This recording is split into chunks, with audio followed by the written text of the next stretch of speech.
અમદાવાદમાં માટીમાંથી બનેલા રામ દરબારની વિદેશમાં ધૂમ ડિમાન્ડ। ભવ્યાતિ ભવ્ય રામ મંદિરનું ઉદ્ઘાટન આગામી 22 જાન્યુઆરીના રોજ થવા જઈ રહ્યું છે। અયોધ્યામાં અત્યારથી જ દિવાળી જેવો માહોલ જામ્યો છે, ત્યારે અમદાવાદનો એક પરિવાર પણ ચર્ચામાં આવ્યો છે। અમદાવાદમાંથી ઓસ્ટ્રેલિયા, નોર્વે અને કેનેડા પહોંચે છે રામ દરબાર, એ પણ માટીની બનાવટના। વાત સાંભળીને થોડીક નવાઈ લાગશે, પણ હા, માટીમાંથી બનેલા રામ દરબારની ડિમાન્ડ વિદેશમાં થઈ રહી છે। અમદાવાદના સરખેજ વિસ્તારમાં પ્રજાપતિ પરિવારના અનિલભાઈ પ્રજાપતિ વિદેશમાં રામ દરબાર બનાવીને પહોંચાડે છે, જે માટે ડિમાન્ડ વધતા તેમણે રામ દરબારનો ઓર્ડર 22 જાન્યુઆરી સુધીમાં મળી જાય તે પ્રકારે આયોજન કર્યું છે। 22મી જાન્યુઆરીએ જ્યારે અયોધ્યા ખાતે પ્રાણ પ્રતિષ્ઠા મહોત્સવ ઉજવાશે, ત્યારે આ મૂર્તિ વિદેશમાં પણ ઘરે ઘરે પહોંચે તે માટે વિદેશમાં વસતા ગુજરાતી વેપારીઓએ રામ દરબારની માટીની મૂર્તિ મંગાવી રહ્યા છે।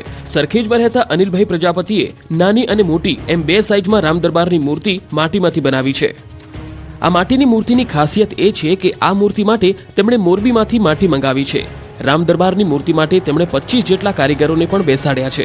સૌથી અનોખી વાત એ છે કે વિદેશમાં રામ દરબારની મૂર્તિ માટે માંગ ઉઠી છે, જે 100% શુદ્ધ બનાવટની છે, એટલે કે આ મૂર્તિ માટે કોઈ પણ પ્રકારના કેમિકલનો ઉપયોગ થયો નથી।